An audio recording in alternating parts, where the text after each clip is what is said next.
Révolution digitale, épisode 83. Hey, this is John Lee Dumas of EO Fire, and you're listening to Revolution Digital with Francois Lambert. Each week, Francois brings you global business leaders sharing the secrets of their success in French. Francophone entrepreneurs, this is for you. Prepare to ignite. Bâtisseurs et bâtisseuses de la nouvelle économie, bien le bonjour. Ici François-Paul Lambert, bienvenue sur Révolution Digitale. Cette saison, nous diffusons depuis l'Australie. Et si c'est la première fois que vous nous écoutez, je m'entretiens chaque semaine avec des entrepreneurs et entrepreneurs inspirantes partout à travers le monde. Nous parlons de leur aventure entrepreneuriale, de comment ils et elles ont lancé leur business et les leçons tirées de leurs échecs.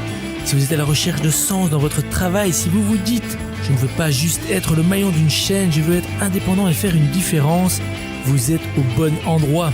La vie est trop courte pour la passer à être malheureux dans son travail. Vous avez en vous énormément à offrir. Et avec Révolution Digitale, nous allons non seulement vous donner de l'inspiration, mais aussi des outils et des recommandations concrètes que vous pourrez mettre en œuvre chaque semaine pour faire ce que vous avez toujours vraiment voulu faire et travailler pour votre rêve, pas celui de quelqu'un d'autre. Alors si ce n'est déjà fait, n'oubliez pas de vous abonner gratuitement au podcast sur votre plateforme préférée pour recevoir directement chaque nouvel épisode. Vous êtes la tribu digitale. C'est parti.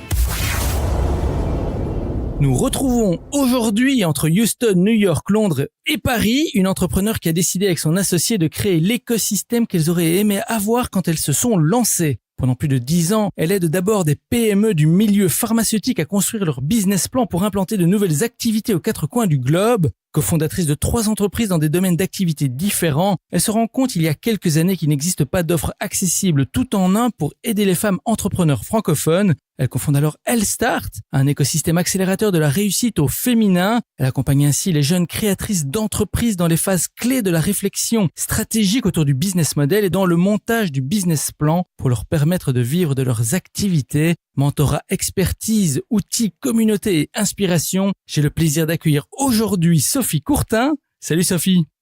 Bonjour François.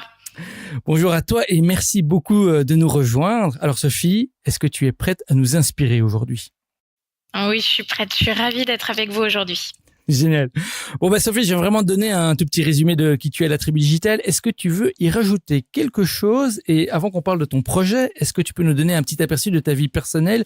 Peut-être une anecdote ou quelque chose que l'on ne sait pas sur toi ? Alors, je viens de rentrer en France après 11 ans passés à l'étranger.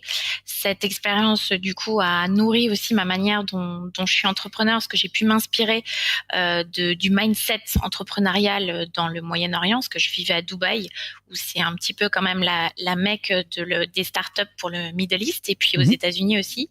Et aujourd'hui, je pense que ça a vraiment nourri la manière dont on a construit Elstart. Et je crois que tu es la première à venir de Houston. Et Houston, c'est dans un état qui s'appelle le Texas. Et le Texas, c'est un peu un pays à lui tout seul aussi, même si c'est aux États-Unis. Et je vais te demander, qu'est-ce que tu as retiré de ton expérience au Texas ? Tu avais déjà lancé tes affaires là-bas ou est-ce que c'est ou pas ? Alors, Elstart est ma 3e activité, la 3e société que je monte, et j'ai créé Elstart quand j'étais basée à Houston. Donc, c'est vraiment un bébé texan. Quand on m'a dit tu pars à Houston, j'avoue que en partant de Dubaï où je me sentais extrêmement bien, j'étais pas forcément réjouie parce que le Texas a pas forcément super bonne presse. Quand j'ai dit on va à Houston, tout le monde me répétait ah Boston génial, tu vas te régaler. Et je répétais non Houston. Et en fait ça a été vraiment une très belle surprise. Les Texans, il y a vraiment 2 mondes au Texas. Il y a le monde de la ville avec Dallas, San Antonio, Houston, et puis après il y a les fermiers qui sont plus conservateurs, qui sont plus attachés à la terre.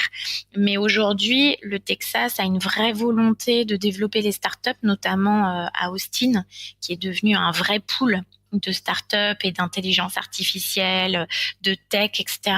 Et du coup, il y a une vraie inspiration pour le reste du Texas. Donc, c'est extrêmement dynamique économiquement. C'est un État qui est riche parce qu'il y a une production pétrolière. Donc, c'est les conditions idéales, en fait, quand on est entrepreneur. Donc, une très, très bonne expérience. Oui, voilà. Et justement, quelle est la différence principale que tu trouves par rapport à la mentalité entrepreneuriale américaine, texane peut-être, par rapport à la mentalité en francophonie, en France ou dans d'autres pays francophones? Enfin, en tout cas, dans les pays que tu connais. Alors, je pense que je vais dire quelque chose que vous avez certainement déjà entendu par d'autres, mais c'est la relation à l'échec qui est complètement différente. C'est que effectivement le fait de vouloir se lancer aux États-Unis est toujours acclamé par tout le monde en disant génial, tente, vas-y, you can do it. Et du coup, ça porte. Et lorsque il arrive que ça ne fonctionne pas, c'est pas un problème en soi parce qu'on a appris. Et on n'est jamais sanctionné parce qu'on en a planté une de société. C'est plutôt dire, bah voilà, tout ce que tu as appris sur la première, ça te donnera des ressources supplémentaires pour monter la deuxième. Et c'est une approche que j'ai moins ressentie en France ou dans les pays francophones en général, où on est toujours frileux. Et quand on a eu une première mauvaise expérience, c'est souvent une raison supplémentaire de pas y aller. Ce qui est complètement différent aux États-Unis. Et du coup, comme je le disais, ça incite à aller plus loin, ça incite à prendre plus de risques parce que l'inconscient collectif nous porte en fait. Oui, tout à fait. Et on va revenir d'ailleurs tout à l'heure sur la notion d'échec et sur ton expérience, peut-être même ton pire moment en tant qu'entrepreneur, où tu vas pouvoir un peu nous illustrer ça. Mais c'est vrai qu'il y a une grosse différence. Et même si aujourd'hui, tout doucement, on commence à voir un peu un changement dans les mentalités, c'est pas encore là à 100%, mais c'est une discussion qui vient de plus en plus sur la table. Cette différence dans ce rapport à l'échec, il y a une peur finalement. Et une peur, c'est peut-être culturel. Il y a sûrement beaucoup de philosophes économiques ou autres qui ont déjà abordé la question, mais le fait qu'on a de plus en plus d'entrepreneurs comme toi, par exemple, qui ont eu cette expérience et qui rapportent ce retour d'expérience sur la peur, sur l'échec, sur cette relation à l'échec, je pense que ça va aider beaucoup des membres de notre audience et je propose justement qu'on passe tout de suite à ton projet, que tu nous expliques un peu ce que tu fais avec Elstart, sur quoi tu travailles principalement, comment tu génères tes revenus et pourquoi tu as choisi ce business model. Beaucoup de questions en une. Bon, on va la remettre en une seule. On commence par, c'est quoi Elstart? Alors, Elstart est donc une plateforme que j'ai confondée avec Dominique, qui est elle aussi serial entrepreneur depuis 20 ans dans différents domaines d'activité. Et on s'est dit, voilà, on va rassembler toutes les ressources qui sont nécessaires aux femmes qui souhaitent se lancer. Alors, première question, pourquoi les femmes? Aujourd'hui, on a clairement identifié que la manière d'entreprendre est vraiment genrée, c'est-à-dire que les freins pour les femmes pour se lancer sont différents de celles que les hommes peuvent ressentir, qu'elles ont une manière de conduire leur business qui sont un petit peu différentes et que les domaines d'activité dans lesquels elles choisissent d'entreprendre sont là aussi souvent un peu différents. Donc, on s'est dit, si on monte une plateforme communautaire, bienveillante, ce sera un accélérateur de réussite pour celles qui veulent se lancer. Donc, on propose aujourd'hui des outils pratiques, des méthodologies, un pool d'experts. On a 35 expertes qui sont avec nous, de l'accompagnement mentoring et une communauté bienveillante dans laquelle elles peuvent partager leurs doutes, leurs craintes, mais aussi leurs bons plans et leur cheminement. Donc ça se fait sous forme d'abonnement. Donc ça c'est un des piliers de notre business model. C'est un membership mensuel sans engagement. Ensuite, elles peuvent avoir des consultations avec des expertes. Là aussi, c'est à la carte. Donc ce sont des consultations qu'elles payent à la demi-heure ou à l'heure.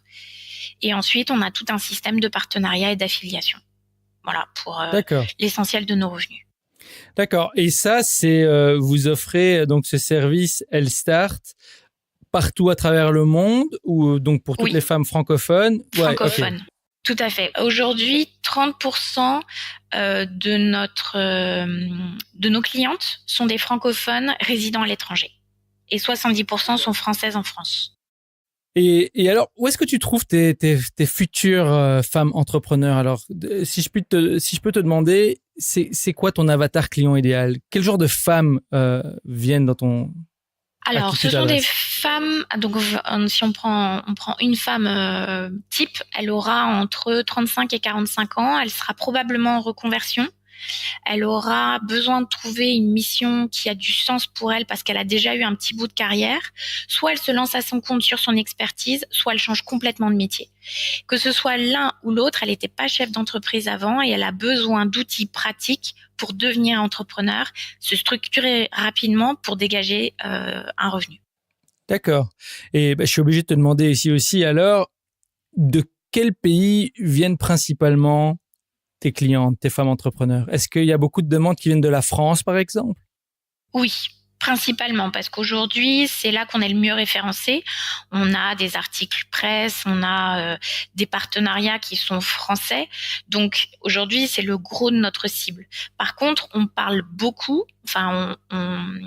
on intéresse celles qui sont isolées à l'étranger, qui sont françaises et qui trouvent pas forcément les ressources en français. En anglais, il y a énormément de ressources. En français, il y en a beaucoup moins. En français, c'est souvent des ressources qui sont très mindset. Mais quand on parle de pratico-pratique en disant, voilà, pour créer un compte Pinterest qui génère du trafic, il faut faire point 1, point 2, point 3, point 4, on trouve moins de ressources, en fait. Donc, on intéresse ces femmes-là. Et ici, alors, ce programme, comment ça se présente? Alors, finalement, donc, tu payes un abonnement et ce sont des classes, ce sont des cours, il y a une progression ou bien on peut choisir un peu, se faire un parcours à la demande? Exactement. L'offre de base, c'est tout à fait ça. Tu viens sur la plateforme et tu pioches ce dont tu as besoin au niveau où tu en es. Et si tu as une difficulté, Dominique et moi sommes toujours là pour répondre et t'aiguiller sur les ressources à piocher. Si maintenant tu as besoin d'être davantage accompagné, il y a des formules plus à la carte où tu choisis d'être accompagné 3 mois, 6 mois, 9 mois, 12 mois, selon tes besoins. Et là, c'est plus du one-to-one et on propose vraiment les ressources adaptées à ta problématique. Aujourd'hui, on a quasiment 80% de la plateforme où les femmes ont le souhait d'avancer à leur rythme et de piocher selon leurs besoins. Tous les mois, on leur propose un contenu nouveau d'1 heure et demie sous forme d'atelier classe, où là, il faut qu'elles assistent, elles peuvent poser leurs questions. Et à l'issue de la formation, elles sont en mesure de mettre quelque chose en place pour leur société. Du type, quel statut choisir pour mon entreprise, comment générer du revenu grâce à la publicité Facebook, comment mieux m'organiser dans ma journée. C'est vraiment toujours une approche très pratique. C'est génial ça. Et alors justement, avec tout cet accompagnement que tu as déjà fait, enfin avec ton associé, vous avez déjà fait de ces femmes entrepreneurs, qu'est-ce que tu dirais, ou plutôt, c'est quoi le défi ou l'obstacle numéro 1 que tu retrouves chez tes clientes? Le manque de confiance en elles, systématiquement. Et voilà, alors on va rebondir tout de suite là-dessus. Qu'est-ce que tu pourrais donner comme petit conseil rapide pour surmonter cet obstacle? Vous ne soupçonnez pas la quantité des qualités que vous avez à l'intérieur de vous. Si on prenait toutes un moment pour mettre par écrit le nombre de choses que l'on sait faire, on serait surprise. Quand on commence à discuter avec les entrepreneurs, elles vous disent toutes au départ, finalement, je suis pas faite pour entrepreneur. Je sais faire des choses, mais je suis pas une chef d'entreprise. Mais finalement, c'est quoi une chef d'entreprise? C'est quelqu'un qui est capable de parler de son projet, qui est capable de travailler, qui est capable de s'organiser, d'avoir de l'intuition. Il y a plein de qualités en fait qui font un bon entrepreneur. Et beaucoup de celles qui nous approchent les ont déjà. Donc, c'est vrai qu'à l'issue de ces premières discussions, souvent, on a des femmes qui se révèlent, qui se voient avec un œil bien plus bienveillant que quand elles sont arrivées. Voilà, et Tribu Digital, femmes ou hommes, parce que oui. Ça, parfois, peut-être moins, cette confiance en soi se retrouve peut-être moins chez les hommes, mais voilà, vous êtes capable, vous pouvez le faire et le monde a besoin de vous. Le monde a besoin que vous vous révélez. J'adore vraiment ce que tu viens de dire, Sophie, et je propose qu'ici, on embraye d'emblée sur ton parcours à toi, ton parcours entrepreneurial, ton aventure en tant qu'entrepreneur, le voyage qui t'a amené là où tu es aujourd'hui. Alors Sophie, commençons par cette question qu'on appelle l'appel à l'aventure. Alors quand est-ce que tu as su, toi personnellement, quand tu voulais devenir entrepreneur? Et si tu ne t'es pas lancé tout de suite, qu'est-ce qui t'a retenu? Alors, je pense que je l'ai toujours su. J'ai un papa qui est entrepreneur Donc forcément, je pense que ça a eu des implications. J'ai beaucoup déménagé aussi de par mon enfance et j'ai toujours eu le sentiment que si j'avais envie de prendre les rênes de ma carrière, il fallait que ça passe par l'entrepreneuriat. En revanche, j'ai choisi de vivre à l'étranger dès le début de ma carrière, puisque j'étais à peine diplômée, je suis partie en Tunisie. Et se lancer quand on est jeune diplômé dans un pays qui n'est pas le sien, c'est compliqué. Du coup, j'ai attendu d'avoir un bagage, des expertises pour avoir le courage de faire ce pas-là. Et c'est au bout de ma 3e expatriation où il fallait à chaque fois se réinventer professionnellement, où je me suis dit c'est le bon moment. Et j'ai été encouragée par une personne, notamment un monsieur que je considère comme mon mentor et qui m'a dit, bah voilà, le signal que t'attendais, c'est certainement ça. Maintenant, lance-toi. Voilà, et d'ailleurs tu parles des mentors et c'est un point qu'on a déjà mentionné dans le podcast mais sur lequel j'aimerais bien revenir plus tard parce que c'est vraiment quelque chose d'ultra important. Mais ici, j'ai juste envie de passer sur le fait que tu as quand même lancé 3 entreprises, enfin en tout cas plusieurs entreprises, tu as acquis quand même pas mal d'expérience et on a parlé de la notion d'échec aux États-Unis, enfin la différence qu'il y avait avec la France par exemple. Est-ce que Sophie, tu pourrais nous parler ici de ton pire moment en tant qu'entrepreneur? Est-ce que tu peux nous emmener dans un de ces moments et nous le raconter et peut-être même nous expliquer comment tu l'as surmonté? Alors, est-ce que vous préférez que je vous raconte mon pire moment ou pour les raisons pour lesquelles ma 2e société n'a pas fonctionné? Parce que les deux peuvent être riches d'enseignements. Oui, mais je te laisse choisir parce que c'est vraiment celui qui... je te laisse choisir celui qui t'a le plus fortement marqué à la fois émotionnellement et professionnellement. Alors ça va être l'échec de ma 2e société. Quand j'ai lancé la société qui s'appelait iCare, qui était une société de conseil pour les TPE qui voulaient se lancer dans le milieu de la dermocosmétique, qui est essentiellement un milieu féminin, je suis partie avec un carnet d'adresses rempli et j'avais des demandes avant d'avoir monté la société. Du coup, j'ai pas du tout fait toutes les étapes préliminaires qui sont une bonne garantie qu'un business fonctionne, à savoir faire mon business model, pas forcément mon business plan, mais mon business model, réfléchir à mon pourquoi, réfléchir à quelles étaient les difficultés auxquelles j'allais être confrontée. Et je suis partie bien en tête en me disant j'ai déjà des clients, je vais rapidement facturer. En réalité, ma période de prospection pour trouver des débouchés pour les sociétés dermocosmétiques, la partie gestion de projet, à savoir si leur offre était compatible pour les marchés sur lesquels elles souhaitaient aller, prenait énormément de temps et j'avais mal évalué en fait le temps que ça allait prendre. Et bien évidemment, sur ce type de métier, il faut être en capacité de voyager, ce qui représente des dépenses importantes. Et du coup, je me suis retrouvée à court de trésorerie et j'ai fermé la société au bout de 3 ans alors que j'avais un carnet de commandes qui était plein. Donc vraiment, ça a été extrêmement douloureux parce que je pense que fermer une société quand on n'arrive pas à vendre, finalement, le marché sanctionne le fait que ça ne fonctionne pas. Quand on ferme alors qu'on a des clients parce qu'on n'a pas su gérer sa trésorerie, c'est extrêmement frustrant et ça a été douloureux pour moi. Ça a vraiment été un échec qui m'a affectée et je me suis dit, la prochaine société que je monterai, je ferai les choses dans le bon sens. Je me lancerai pas tête baissée.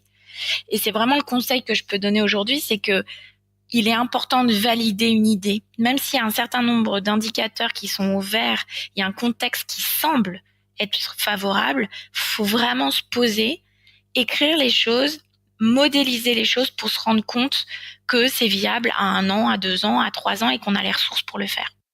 C'est vraiment un super conseil. Et d'ailleurs, sur la question de la validation, j'imagine que dans Healthstart, vous avez peut-être un module sur ce sujet. Ok, super. Exactement. Voilà. Oui. La mauvaise expérience fait que ça a été une des choses qu'on a mis en place rapidement. Voilà. Et Tribu Digital, vous allez faire vos propres erreurs, c'est évident, mais vous pouvez apprendre à, en tout cas, surmonter pas mal d'autres en vous reposant sur le background et les expériences de ceux qui sont passés par là avant vous, notamment par l'expérience de Sophie. Et peut-être que si vous allez suivre son module, spécifiquement sur ce point, vous apprendrez des choses. Alors Sophie, si tu pouvais résumer la leçon clé que tu as retirée de ton expérience en tant qu'entrepreneur, quelle serait-elle? Je veux dire en quelques mots, que penses-tu que la Tribu Digital doit retenir? Il est important de se fier à son intuition, parce que je pense qu'il n'y a jamais de bonne réponse et il y a que vous qui pouvez savoir ce qui est bon pour vous. En revanche, il existe des méthodologies pour valider certains points et il ne faut pas faire l'impasse sur ces méthodologies et ces validations. Voilà, plein de pépites déjà. Merci beaucoup Sophie. Alors je te propose ici de respirer un petit peu, de faire une petite pause et c'est notre fameuse section pause café, pause cocktail. Alors c'est très simple, c'est toi qui choisis. Ensuite on s'installe, je te pose une série de questions en rafale et tu me réponds en allant à l'essentiel. Alors que choisis-tu ?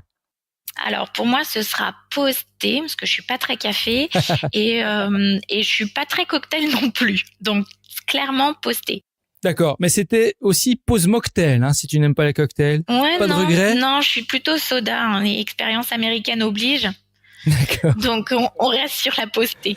Bon allez, on va en poster et ici nous nous retrouvons dans un tea room. Alors on va pas aller dans un coffee shop, on va un peu changer et l'ambiance est chaleureuse, elle est productive. Il y a un buzz de ville animé, les arômes torréfiés du café mais aussi les arômes de thé vert nous gardent éveillés et on est ici pour travailler mais aussi pour faire une pause et réfléchir sur le futur.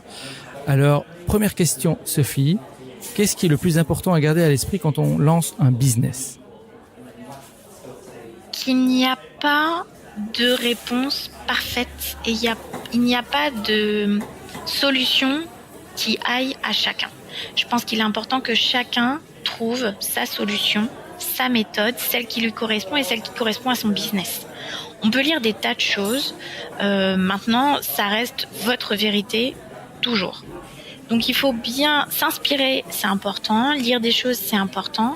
Par contre la méthode qui correspondra à votre business et à votre tempérament, malheureusement, c'est celle qu'il faut fabriquer. Et donc, pour ça, il faut essayer, refaire, recommencer et toujours garder à l'esprit qu'il n'y a pas d'erreur, il y a juste une progression à mener.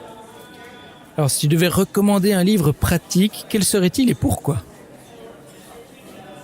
Alors, un livre pratique, Contagious, de Jonah Berger.